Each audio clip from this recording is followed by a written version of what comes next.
The MLS Cup playoffs are finally back on after 3 long weeks of a break because international breaks. We finally have some games back on this weekend, and we will see who would advance to the Eastern and Western Conference finals. Hello, everyone. Welcome back to MLS Moves. Please make sure you like this video down below. Subscribe to the channel if you haven't already. We are 360 subscribers away from 5,000. Our goal is to hit that 5K by MLS Cup final day, and with your help, I know we will do it. Also, make sure you hit that little bell notification so you never miss any of my videos. We have some interesting matchups this weekend.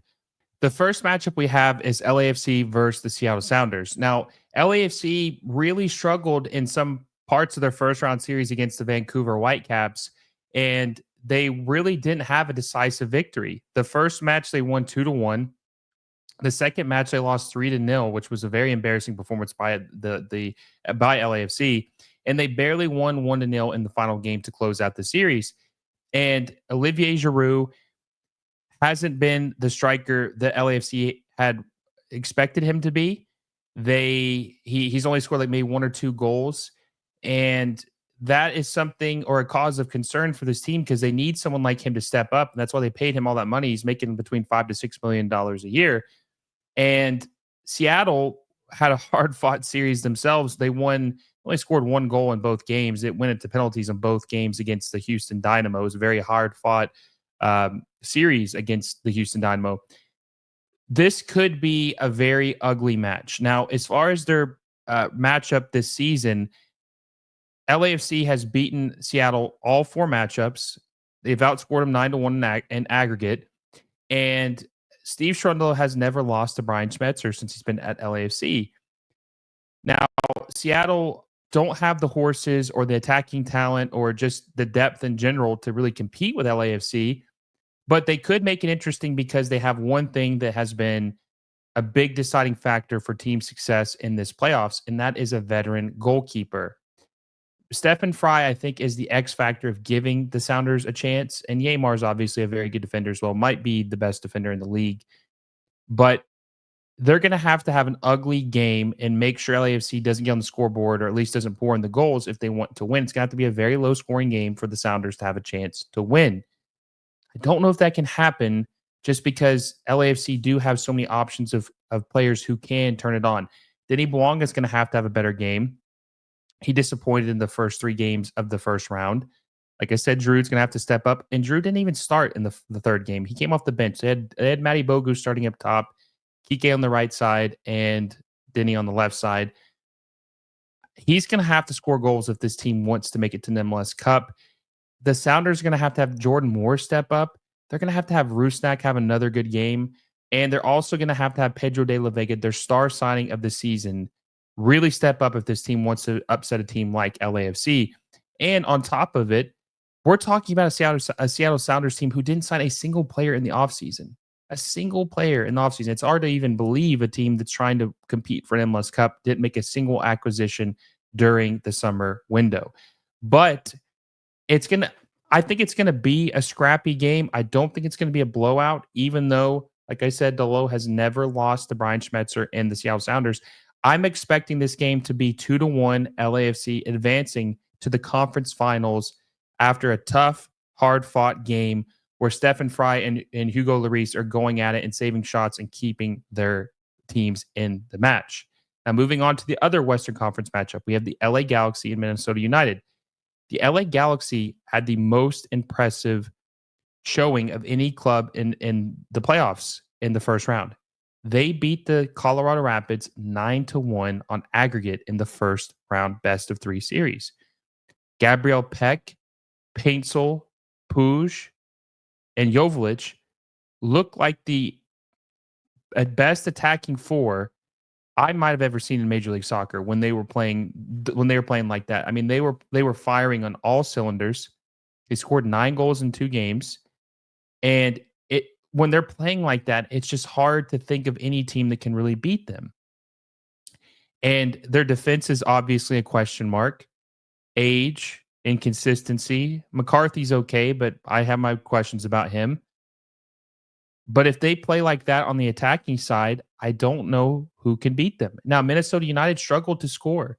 They only scored one goal in their series against RSL, went to PKs in both games, like it did with the Sounders and the Houston. Very similar matchups or very similar outcomes in both series.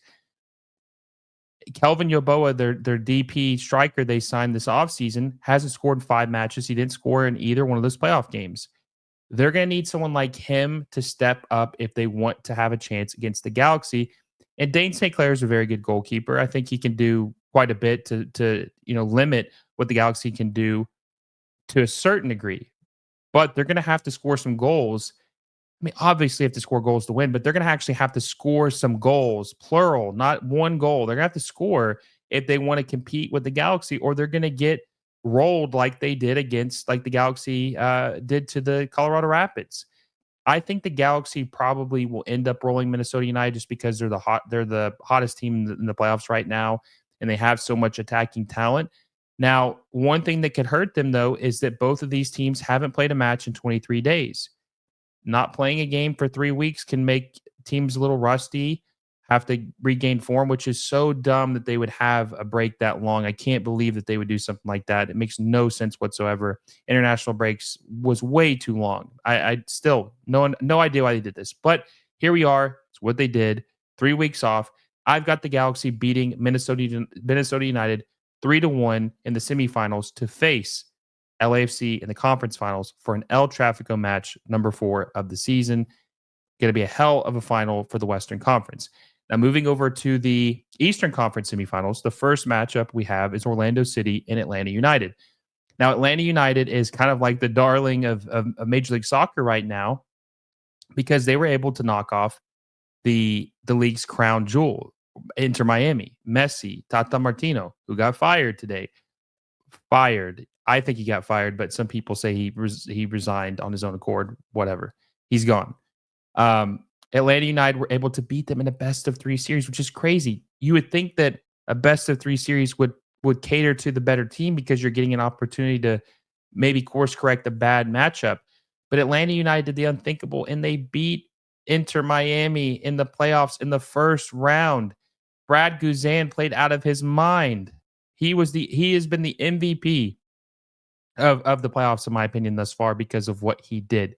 And Orlando City went to a best of 3 with Charlotte, and it was a very low-scoring series outside of the first match because Charlotte's a very good defensive team. They've only conceded 37 goals. Colina is goalkeeper of the year.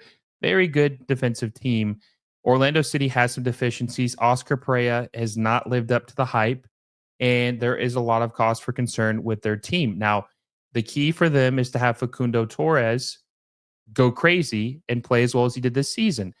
The only issue is that Atlanta United has done very good at taming the attack, especially in the playoffs. Messi only scored 1 goal against Atlanta United in a 3-game series. Luis Suarez only scored 1 goal in a 3-game series against Atlanta United. They did a very good job of limiting the attacking options of Inter Miami in that series. And I think that they will be able to do the same thing against Orlando City. I just don't think that Orlando City is going to have a scoring frenzy against Atlanta United. I don't think so. And the crazy thing about Atlanta United is they sold all their players. They had a fire sale this summer. They sold Thiago Almada. They sold Caleb Wiley, Giorgio Shakamakis, and they still are here, and they look really good because of Brad Guzan and Miranchuk. Has the Russian number 10 has been very, very good for Atlanta United. I think Atlanta United is going to win this match 1-0 over Orlando City SC, and they will advance to the conference final as the underdog of the story, which is really crazy to see. And that's what's special with the playoffs. These upsets can happen, and they're going to continue the Cinderella story on to the conference finals. And by the way, I will say this too. Whoever wins that game, their coach keeps their job. If Rob Valentino wins, he keeps his job. If Oscar Pereira wins, he keeps his job. If whichever loses, they're losing their job. I think Oscar Pereira will lose his job. I think not reporting, think they will move off of him if they lose against Atlanta United.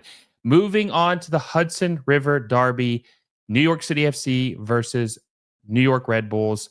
This is going to be an interesting matchup. Now, the Red Bulls have lost both matchups to New York City FC this offseason, or excuse me, this 2024 season, not the offseason. And it's going to be tough to beat them on the road. They're going to be playing at the New York Mets Stadium. It's going to be another baseball stadium.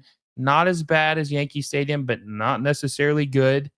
And it's going to be a tough battle because the Red Bulls, I don't think necessarily have the horses to compete with New York City FC, but they did beat the Columbus Crew in the first round. They swept them. They swept the defending MLS Cup champions, who were a star-studded team with the best coach in the league.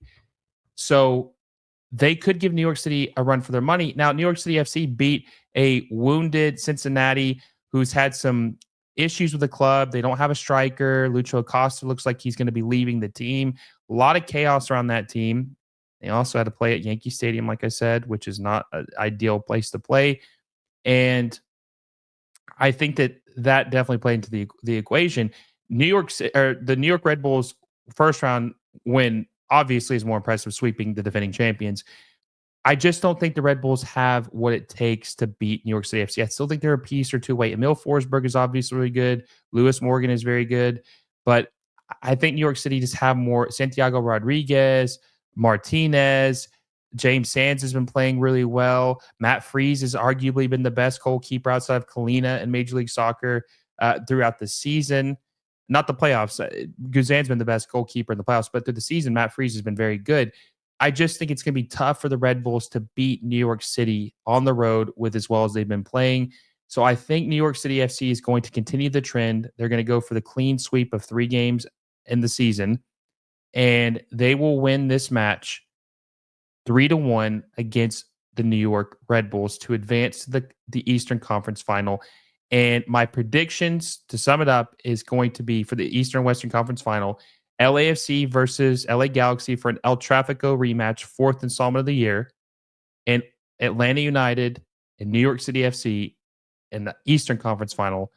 That's going to be the 2 matchups to see who goes to the MLS Cup. Let me know down below what you think about my predictions. Do you agree? Do you disagree? Who do you have advancing to the conference finals, Eastern and Western, this weekend? Let me know in the comment section down below. Who do you think is going to win MLS Cup? I want to know what you guys think. It's going to be exciting. I'm glad the playoffs are finally here. I appreciate all the support you guys show me. It's going to be a fun streams we're doing this weekend. We're doing LA Galaxy and Minnesota United, and we're doing LAFC and Seattle Sounders. Can't wait to do those with you guys. Make sure you like the video if you enjoyed it. Subscribe to the channel if you haven't already, and hit that little bell notification so you never miss a video. And until next time, guys, I will see you all soon.